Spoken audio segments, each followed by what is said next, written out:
Hey there, learn how to make millions in your own business with The Profit coming up. You're tuning into the destination for TV superfan discussion, AFTERBUZZ TV. And now, let the buzz begin. I was going to do that Egyptian. Oh, yeah. Yeah, shit. Walk like an mixed them up. Egyptian. The No. Bengals, Madonna, There you same go. thing, right? Welcome, AfterBuzzers, here to The Profit with Marcus Lemonis. We're on episode 2, season 4, and we got some exciting things to talk about here tonight. I'm Chris Howard, one of your two lovely co-hosts.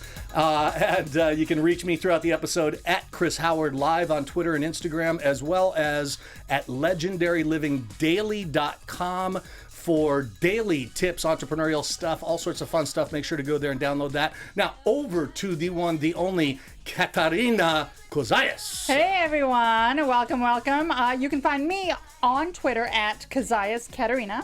Find me on Instagram at Katerina Cozias. So either of those two variations, you can find me. What I want to find out is, I've been hanging out with you here, doing The Profit, watching The Profit, not doing The Profit, watching What's The Profit. up with that? Yeah, that's But a little... You know what? You talked about making $1 million. Yes. And I want to make $1 million.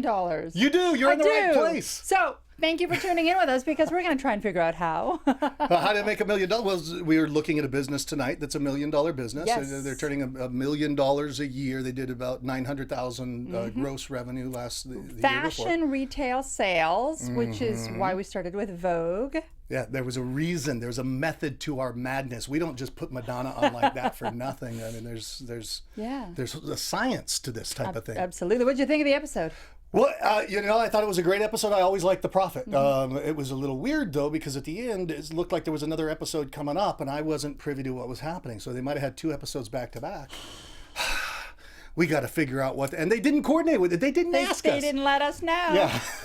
So The nerve. The nerve. Yes, the nerve. The nerve. What did you think of the episode overall? Did you like it? I did like it. Yeah, yeah. What I found interesting, so the episode was about not even a fashion retail store. It was more about a brand, right? A movement. Dilascia. Dilascia. Dilascia. I had to do it phonetically. Dilascia. Duh. Duh. Okay, thank you. Dilascia. Yeah, it was fashion-y. What I found interesting was that Marcus has a lot of fashion-y type businesses, retail businesses already in his portfolio. You're gonna, No. No, hold on. Say what you said earlier. Come on. We'll get to that when it's relevant. Keep it real. It's relevant right now. Okay, all right. On that note, he has a lot of fashion businesses in his portfolio, so I found it interesting that he was wanting to invest in yet another one. That's not what you said earlier. What I said earlier was, perhaps Marcus, whom I love, needs to take a little fashion advice, because he is so lovely. But Marcus, that's not how you said it. You got a little bit of the dorky outfit going on. Okay. I'm sorry, Marcus is a friend. You know what? I have a thing with men that tuck their shirts in. Really? I like shirts untucked. No kidding. Yes. Well, there we go. You see, and this is why I'm here with him on a Tuesday night. Now, the thing is, now you said that, so I thought that was, I'm sorry, I coaxed that out of you. And that's okay. Marcus, we're big fans. So. Marcus, you know what? The little white shirt tucked in the jeans with the little white shoes. But hang out with Dilascia. Anyway, we'll move beyond that. And Dilascia, interesting. You know what, though? To Marcus's credit, yes, Patrick Dilascia, who was the owner of the store, didn't look like he was that much more fashion savvy in terms of the way he dressed himself, right? I almost didn't get that out. Right. Yes. Right, okay. right. So, sorry, we were paying attention to other things. The atmosphere. The atmosphere, and we got distracted for a moment, but we're right here with you live. So, Patrick Dilascia. Dilascia, yeah. He started his business embroidering T-shirts, decaling T-shirts. What did he do? Bedazzling them. No, he wasn't bedazzling. Basically designing them. Designing T-shirts. Yeah, so T-shirts is his bag. That's his game. And they're kind of simple design type T-shirts.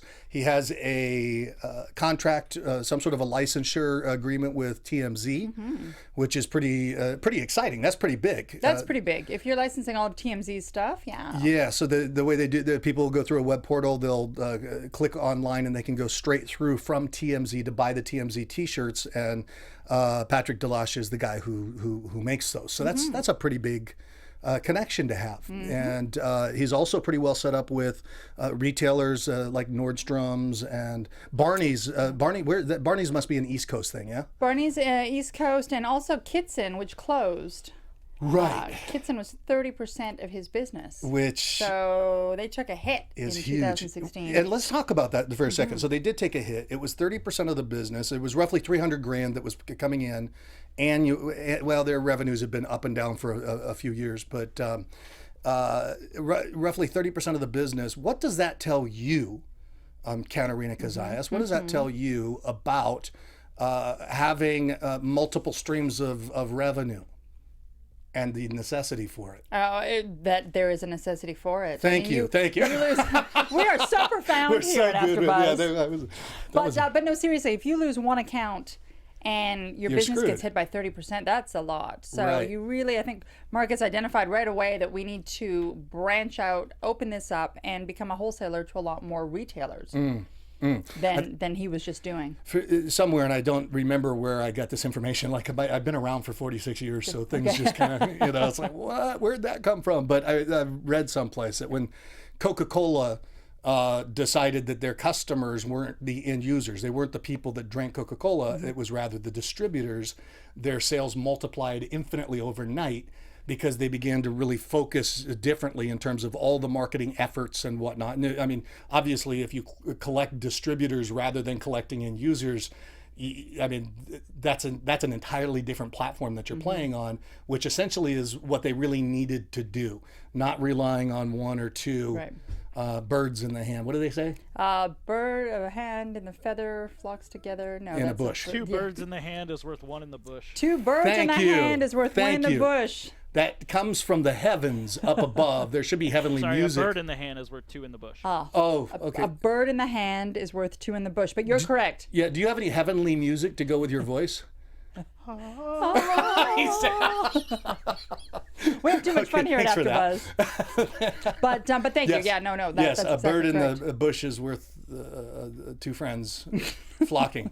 All right, so Marcus comes into the business. Let's talk about his initial assessment. Okay. That process. He gets there to the business and he comes into the business. Now the thing with this business is it's a family business. So backing up, you've got Patrick, who was the original creator and owner of the company. He owns 100% of the business, but the business is run with him and his two siblings. Yes. So Kelly on the logistics operations side, and his brother Dan on the finance numbers side. Right. Dan and Kelly are both older than Patrick, so he's the youngest, and they have had their whole life this attitude of making sure Patrick was okay. Kind of taking care of Patrick. Taking care of Patrick, and unfortunately, as it pertains to the business, allowing Patrick to do a bunch of things that maybe Patrick shouldn't have done, wouldn't have done, had he had an impartial logistics director or CFO in place. What was kind of weird was how, what's the word I want? It kind of, like in Australia, they say, I'm not Australian, but I spent a lot of time there, but I play one on TV. No, but they'll say suki lala. Oh, don't be a suki lala. What's a suki lala? It's just like a sook, like always kind of whiny and kind of, so don't be a suki lala. Okay. But like I kind of got that sense with Patrick that he was a bit of a suki lala, that he was kind of a whiner, complainer, and they had this codependent relationship between him and the brother and sister that had to take care of him. And I say that with respect because Patrick obviously has an incredible talent, an incredible creative talent. As a designer, yes. Yeah, and I actually liked the brother and sister as well. I liked who they were and I liked the personalities, but this strange family dynamic was clearly getting in the way. Have you ever worked with family? Have I worked with family? Yeah, you know what? I hired both my parents at one point. Okay. And How did that work out? well, I fired him too. No, I hired both my parents. The weird part was I had a CFO that was inside the organization, and he ended up saying, "Oh, we're going to let your parents go," and then I felt bad about it. He was letting my parents go, and they had a pretty good gig. They were running a fulfillment house for my products, for CDs and tapes and books and stuff like that. Cool. And they said, "Yeah," and it was right out of their home, so they could do that business after they were retired. So I thought that was pretty cool. Yeah, and kept them involved. Yeah, I have hired friends where it got a little weird when the friends didn't perform as much as I wanted them to, or as much as they should have in the eyes of. That was more when I was a manager rather than owning my own company, and that got a little weird. How about you? You worked with family? I have worked with family, yeah, and my experience was a good one. Was it? Yeah, it was. I was working with and for and under my brother-in-law for about 7 years. Wow. Yeah, a long time. And we really, at first I was nervous because you're thinking, it's that family business, what's going to happen here? Right. But it ended up working really, really well because you have an element of trust, you have an element of loyalty, you have an element of sticking your neck out a little bit further than you would if it was just a paycheck. Right. And on the flip side, I had a lot of flexibility to do what I wanted to do when I wanted to do it. So Right. for me, it was a great experience, actually. Yeah. Yeah. What business was that in? What type of business? We were building and marketing yachts. Yeah, yacht business. So it was fun. We just happened to be in the yacht business. We just had to build yachts and travel around yachts and hang around them. So I mean that added to the ease of the work. The fun of the work. The fun of the work. We did work hard. I had a family friend that I brought in to help me from a financial perspective when I had problems in my last business. And what was really nice about that was that I could trust her.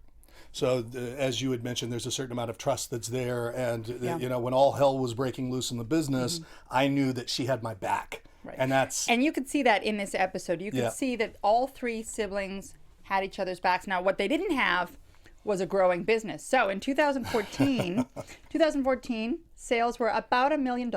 Right. In 2015, that dipped to about $900,000. And in 2016 is when they lost the Kitson account, $600,000. So within about a year and a half, they were at almost 50%. And that's once again speaks to the issue of having, they say don't put all your eggs in one basket. Warren Buffett says put all your eggs in one basket and watch that basket wisely. Very carefully, right.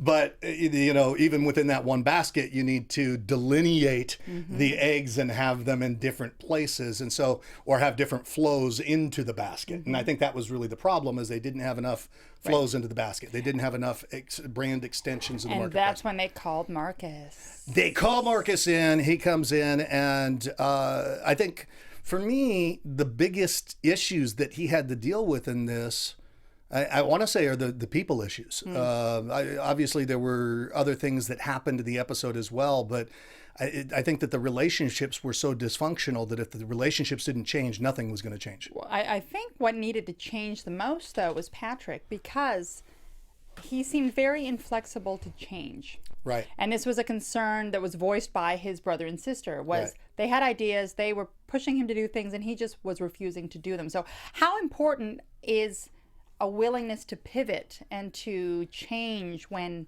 time demands you to do that? I don't know. Let's see. I mean, I'm finding it pretty easy. This is why I was not in Madonna's video. Yes, strike a pose. The willingness to pivot and change. Well, I mean, you got to deal with what you got to deal with. But he was refusing. He was very resistant to all of it. Right. Yeah. Every idea that came up, even when Marcus came in. Yeah, I think you're spot on. Like the resistance. God bless Marcus Lemonis, because I would have. It would frustrate me to have to deal with that kind of resistance. Once again, I really admire the creative ability of Patrick, but the whiny nature in relationship to every change that had to be made in order to move things forward. And one of the big things that they had to move forward was the fact that they had the storefront, which was only turning $60,000 in revenue. The total, all the revenue that's coming in, we're talking about $1 million business, yeah. 900,000, then 600, whatever it is, 60 grand coming out of that storefront, and it was such a time waster. It was sucking up his time, Patrick's time, in terms of stocking it, keeping house, and all of that. The rent was what, $3,000 a month? $3K a month, yeah. The thing is with Patrick is he is a creative guy. He's the Right. creative mind behind this whole brand, and he was being wasted and Right. wasting his time doing the day-to-day tasks. Well, Absolutely. And you know what's interesting is I just kind of played devil's advocate in my own head here, because essentially what happened in the episode, and if you haven't watched it, by all means go and watch the episode. Lots of learnings in there.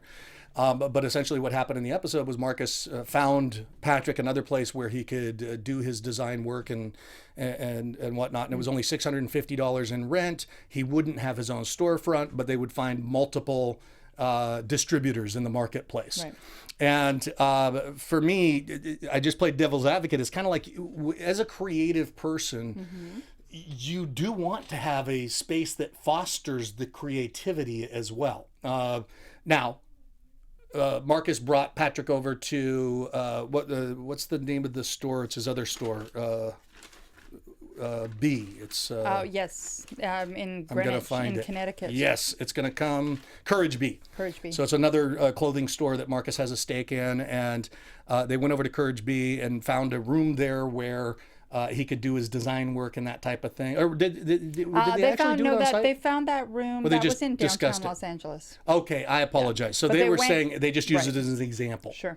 Right, that they were renting out rooms for like $650 rather than the $3,000 that he was paying. There was no need to have the storefront, but there is something to be said about being in a creative environment. And I think to Patrick's point, his concern moving away from his retail store, which he loved, was, hey, am I going to be inspired sitting in this little room in the back?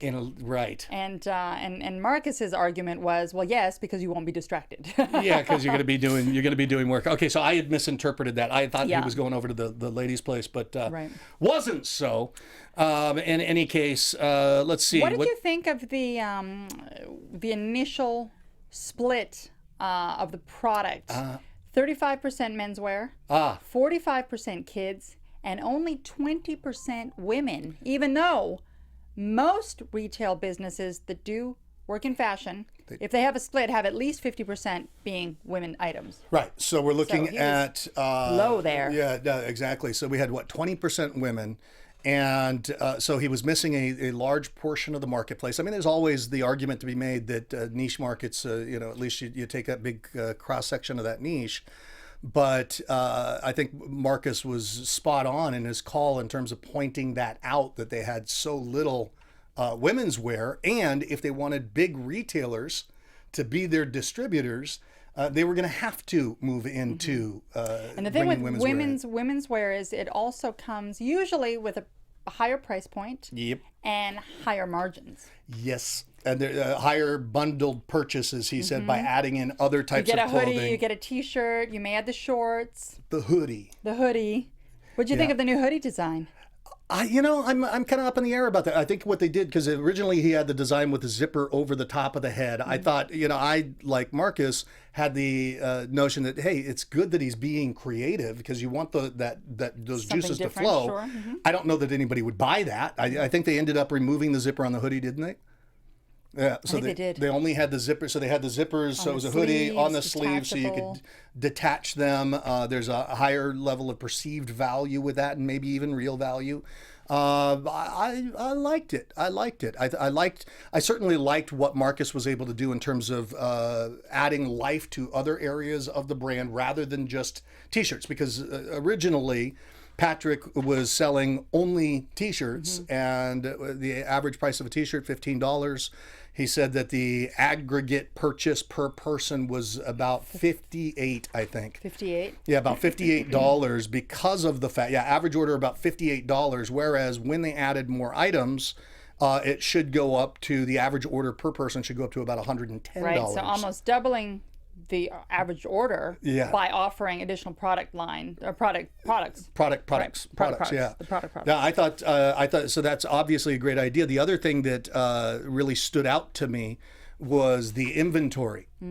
and the numbers. Let's talk about the inventory when Marcus arrived and the numbers. So the inventory when Marcus arrived was a store full of a bunch of T-shirts that no one was buying. Right. So effectively what was happening was any idea that he had in terms of a design for a T-shirt, he would just put into production. And he wouldn't take the time to A, understand whether or not anyone wanted this design, B, understand how many T-shirts he actually had to produce, and C, figure out a way to sell them. So they ended up just with a store full of unusable, unwanted Stuff. That's a technical term. Yeah, that's, it's so technical here. I love it. Well, and The inventory was just wasteful. Right, and what I really loved was how Marcus used the metaphor, the analogy of a bakery, because their father was a baker, and he said if you go into when your father got up and he was a baker for 40 years, I think he said, 40 years, yeah, 43. And when he would sell bread, he said, how does he know how much bread to bake?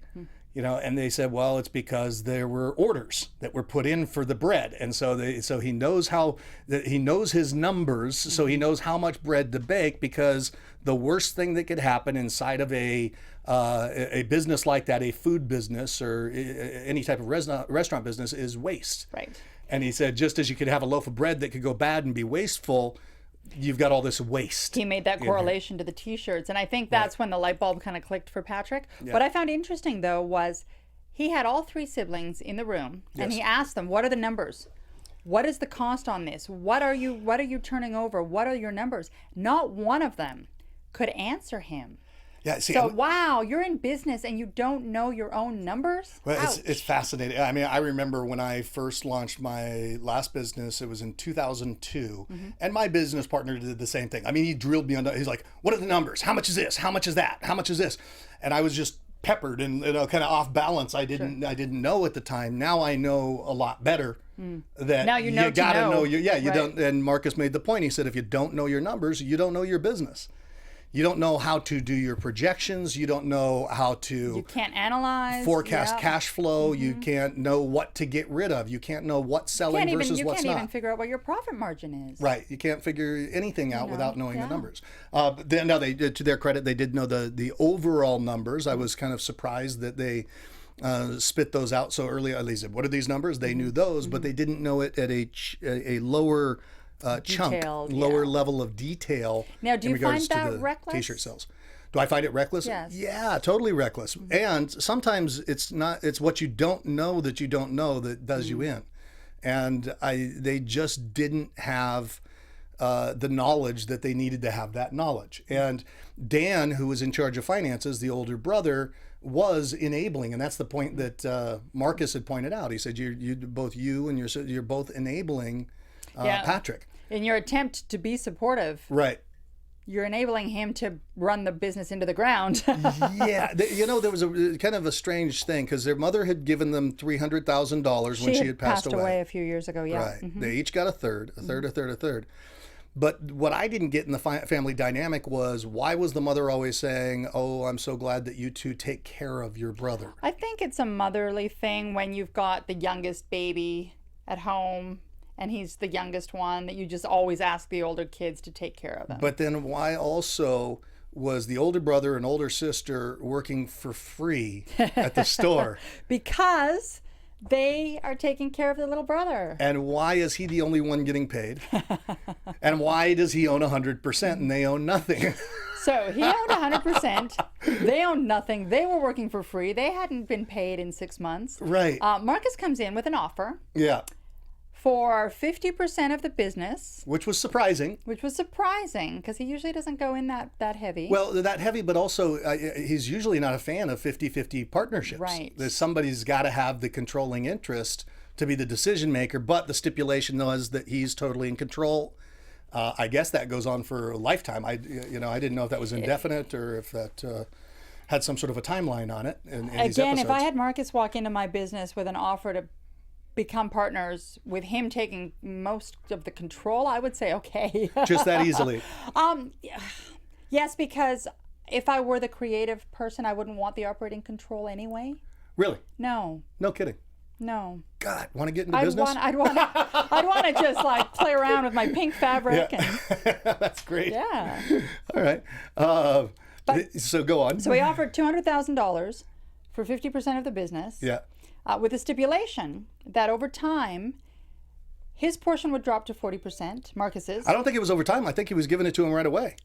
And I think there was a little time lapse. Okay. A little time lapse. But it wasn't like a anyway, vested interest where they had to work for it. Yeah, basically what he said was, I'll take my percentage to 40. Right. You, Patrick, take yours to 40, and we'll give each of your siblings 10% equity interest to keep them invested. Which then sounded like a typical Marcus deal where he was really... He wants everyone to be Look at the taken big care of. smile I love you it. got. That's why I love Marcus. Yes, that's why Marcus, we like... we just got to untuck your shirt, baby, and you're great. Good to go. You may get a date that way. She's single. I am. Yeah. I am. But in any case, I'm sorry to advertise you here That's on every okay. episode. That's all right. So yes, I love that deal. Giving 10% to each of the siblings, it really made a lot of sense. The fascinating part to me though is still why he's the focal point of the family. Because he's the youngest brother. Do you have Is that how it siblings? works? Do you have brothers and No, sisters? but my dog was a runt. No, see, you don't know. I'm the older sister. Okay. And I would for sure end up working for free for my sister. For free? Yeah, With all your time? probably. Really? Yeah, I love her that much. Wow. I know. That's why. I Wow. could tell you didn't have any brothers and No, sisters. but you just That's what I you have a do little for brother. each I have a other. little brother, but he's doing quite Probably well. He's- little. No, he's actually bigger than me. But I just saw your he eyes kind single? of get teary. No, he's married and yeah. Otherwise, you could have him. Taunting me. There you go. But no, I could. It's absolutely clear to me why they would do that. Why they would? Why they would be in that business working for But free. I don't mind the idea of working for free if they have multiple things or multiple ventures or they're taking care of themselves. But for them to be working for free to the point of Bankruptcy. yeah. I just find that fascinating. Yeah. So are they all reckless? Yeah, I believe they all Yeah, to a were degree. reckless. And by the way, it's not an insult. It's just you watch the episode, and it's always easier to backseat drive Of than it course. is to be in the position. And the reality is that at any stage of my business, and we used to have this all the time. Consultants would come in and tell us why we were idiots. Okay. And But that's what you pay them to do. yeah, come and tell me why I'm an idiot. And they go, well, you should be doing that. You should be doing that. You should be doing that. And we're like, yes, we know. And we just did, 5 million in sales or 8 million in sales. And so tell us that we're idiots. We know that we miss those things. But those same consultants were the ones that weren't making any money. But they could always point out what you should be doing online or what you should be doing over here, but they weren't responsible for the lion's share of the revenue. So Well, they didn't, and I was going to say, speaking of consultant, which is almost what Marcus is in there to do, right. he identified that one of the biggest issues for this company was the fact that there was a lack of process. Yeah. Again, As always. Yeah. no control Specifically in the design design process? is what we're looking. I guess I moved into other areas, but let's talk about that design process. Yeah. So there wasn't one. But you have these I am profound. just so on point tonight. Effectively, he was again just creating product, and Right. and with no sense of why or for who it was for or how it was going to sell. And Marcus really tried to get Patrick to understand that you have to have some structure. Some structure. That's why they went to Courage B. Courage B, Yeah, and talk to the ladies over at Courage B about. Jocelyn and Ashley. Oh, thank you for throwing that in. Yes. I didn't have to go looking through my There you pages. go. Actually, I wouldn't have to do that. Jocelyn, Angie, or Ashley. Jocelyn and Ashley. Ashley, we know your Ladies, names. I That's got what I your was going to say. We know your names. Come on. But he went to talk to the ladies at Courage B and to take, and this is why I really appreciate this in terms of how Marcus operates. He's a fan of collecting best practices. Yes. And it's always been my philosophy: go and find out how it's done and the best of the best, and then accumulate ideas from all over the place. So he takes Patrick over to see how they do their design process. And do you want to map it out You know, or not? yeah, no, I don't mind. You can I don't say mind. no. I wrote it down. Okay, you tell them. No, but No, I did. I wrote it down. But you wrote the whole process down? I kind of set you up a couple of times. I wasn't really No, having it's your back. okay. It's okay. No, it's all right. All right. No, hey. I don't mind. I mean, basically, what he went in there, I can do it. I'll Sure do you it. can. I guess Sure you I got can. it. We'll see. So Ashley and Jocelyn Yes. had a whole process whereby effectively they design it, they sketch it on paper, their design. They then make a prototype. Yes. The one prototype in the fabric, cut, printed, comes into their design studio, and they then feel it, touch it, look at it, and after they've done that, then make the decision as to whether or not they're going to go order 3,000 of them. Okay, you knew how it was done. I know everything. Now, whether I want to participate in your little games or not. Oh, that's so harsh. But no, basically they had a really good process in place. Right. Before they started blowing a bunch of money on inventory. Yes. And Marcus was trying to get Patrick to understand that that's how it should be done. That's how it's done, and that's and Marcus pointed out in the beginning how much waste there was with the inventory. They counted up the silk screens. They went over to the silk screeners, and they found that there was about $26,500 about $26,500 that was wasted, roughly in there, that range, wasted on silk screens that were created but never used, because there were, out of 200 silk screens, they only used 50 of them. That 25%. Yeah, they're really nice. They're well selling. I can't speak, right? So no, they're good. They're good selling.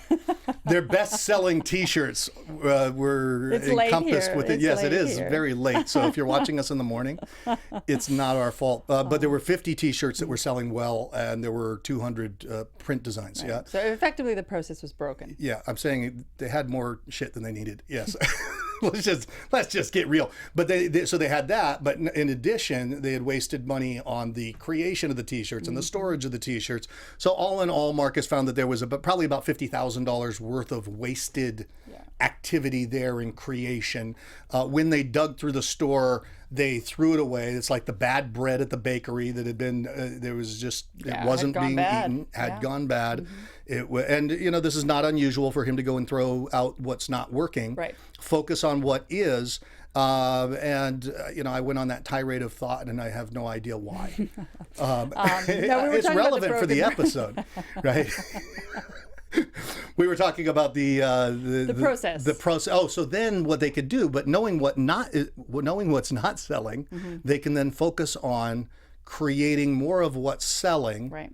And also opening up the women's line like they decided to do. Yeah. And so Patrick was tasked with developing a whole range of product, but doing it under this process. So he went back to his drawing design studio, made his little samples, and then brought that to Marcus and the gang. And they were very impressed. And they were impressed because he is a creative guy. Right. And he stuck to his creativity, and that's his thing. Where he's going to make his money. See, and here's where Marcus did the role separation like he'll often do. Because at first, while I say they were impressed, Marcus was impressed that he stuck to the process. Dan had actually put him down and told him he didn't like the designs. Right. And Dan says, I did that to be mean to him. Marcus says, why would you be mean to him? And he says, because I want him to really strive so that we can all come together to create this. And I loved, what did you think about Marcus's response to that when he said that? I thought it was fair. I mean, you don't want to put the guy down. And if anything, Dan, you're not the designer. Right. So this is probably one place you shouldn't step in and comment. Right. Because so you're Marcus the finance guy. Slammed him. He said, since when do we design by consensus? Right. And I felt like, wow, that made me feel good, because I thought that if Marcus came in and I was in Patrick's shoes, to find that he was defending the boundary conditions of my role like that, we think oftentimes of boundaries having limiting freedom, but they can actually give freedom, because it's like, okay, good, you don't get a step on me here. Right. Yeah. This is my place. I'm in charge of the creative. And, you can only imagine being in the shoes of a Patrick who owned 100% of his business. Yes. He's a creative type, and he's scared. He was scared throughout the episode, kept saying it, but he was scared of what Marcus was going to do to the business and of losing control, But when Marcus stands up for him in that way, in that specific incident, it lets him know that, yes, he does have control within his own sphere. Yeah, so I felt like, wow, that must feel like a nice sense of freedom and be reassuring. And a nice sense of security, yes. Yeah. Yeah, because you can do what you want. Now, this was an important exercise for Patrick because they were then going to take this line of product and try and sell it to Bloomingdale's, which is a massive national account. Yep. So they go to New York, and what happens? And what happens? Well, let's toss it. Toss it to me. Got it. Awesome. Okay, so they go to New York and they're presenting to Bloomingdale's. And once again, if you listen to us talk about the episode, still go watch the episode. Yeah, it's a great episode. I like this one. Yeah, it's fantastic. I think that there's always more to learn. You can watch it 2-3 times and find greater nuances that can help you to make your business go. And it's my assertion that we can learn a lot from these shows. That's why I like this show because of that. Yeah, it's like anyone that's a business owner should be watching this show. Or if you want to be a business owner, right? This is best practices. Or like a university case study. Yes, it is. Or like if you have team a building brother that wants to be. Yeah. Okay. Anyway, so they go to Bloomingdale's and they show the fashion. I really liked how Patrick stepped up to the plate and he was showing his goods. The ladies at Bloomingdale's loved it. They liked the presentation, and I think Marcus said he was really in his element there. How'd you feel about it? You know what? Marcus had sort of identified that Patrick would be good at sales from the beginning because of his ability to get accounts like TMZ. Right. Or Kitson, or some of these bigger accounts. And I think it just proved to Marcus that what he had seen in Patrick, what he thought he had seen at the beginning, he really did see. Yes. Patrick knew his stuff. He was good at selling, and he was actually in that Bloomingdale's meeting receptive to getting some critical feedback, which he hadn't been before at Courage B. Right. Yeah. The first time they brought his items out and people were giving him some critique, didn't go well. Right. But I think he learned his lesson that he had to be open and malleable to getting ideas, and he did that. And he went back. He tweaked a few of the products, brought them back to Bloomingdale's for the trunk show, and seemingly went well. Even though I had said before that he was a bit of a Suki Lala, that's a technical term once again. How do you feel about, just to play devil's advocate in terms of that thought, how do you feel about his ability to take feedback throughout the episode? I think it's going to be something he has to struggle with. But again, I think part of the reason he's got a tough time with it is because he was the youngest of 3 kids. And as the youngest of 3 kids, my experience with people that have 3 kids is the youngest one kind of gets away with whatever he wants to get away with. So they're not very receptive to getting feedback. No. It's like millennials. Yes. No, but see, I thought, because when I take a step back from the episode and look at it in retrospect, even though he seemed to struggle with getting the feedback at first, there was an underlying theme of him implementing feedback, right? So he implemented the feedback that he got before about being bad at taking feedback. And so he comes in, and then when he puts the little pink drawstrings on the shorts like they had asked for at Bloomingdale's, he makes it the way that they wanted. When he implemented the design process that they were using over at Courage B.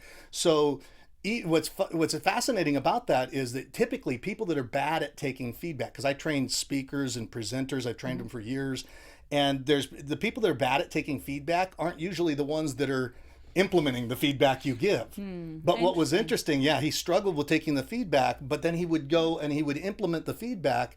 And so if truly he proves to be that malleable over time, and he's that quick of a learner, then that's great for him. Absolutely. And there was some personal growth in this episode for him. I think it was all about personal growth. Absolutely. Yeah, for sure. And so Bloomingdale's, they got an opportunity. How did you feel about the opportunity? Did Patrick show up in the best way he could have, or not? So for those that may have missed the episode, they have the initial meeting with Bloomingdale's, show them some of the things. Bloomingdale's says, we like it. We're going to invite you into our New York store, give you the opportunity to do a trunk show. Trunk show, yeah. Trunk show, where we set up a little area in Bloomingdale's. People come in, they can check out your product. What happened was the boxes of inventory that were delivered showed up, but the boxes with the key items did not show up. And okay, things happen. Shipments are lost. Things can go a little awry. What did you feel like when you heard that the box didn't show up? When I heard that the box with the main most important T-shirts didn't show up, I thought, oh gosh. But I mean, that's kind of Murphy's Law. Yeah. Where I think Patrick dropped the ball was he recognized right away that there was a box missing, but he didn't do anything. He didn't call. He didn't phone to find out where it was. He didn't phone to see if they could get another emergency shipment Right. sent. The box had been what? UPS or UPS probably. And like Marcus said, I mean, he stuck his head in the sand. And it's when you're an ostrich, we can see you. Right. You know, you can't just hide from your problems. So I think there he dropped the ball a little bit. Yeah, not even a little bit. He dropped it a lot there. Yeah. And they were running behind in terms of their setup at Bloomingdale's. And once again, anybody can backseat drive. I've had so many occasions in my life where maybe I was running a seminar someplace and I was running behind. Yeah. You know, and it's not the ideal. And sometimes things happen, right? So it's like, I've had that happen before and still kicked ass in terms of sales, in terms of everything. It's never nice to have somebody standing over you going, you screwed that up, you screwed that up, you screwed that up.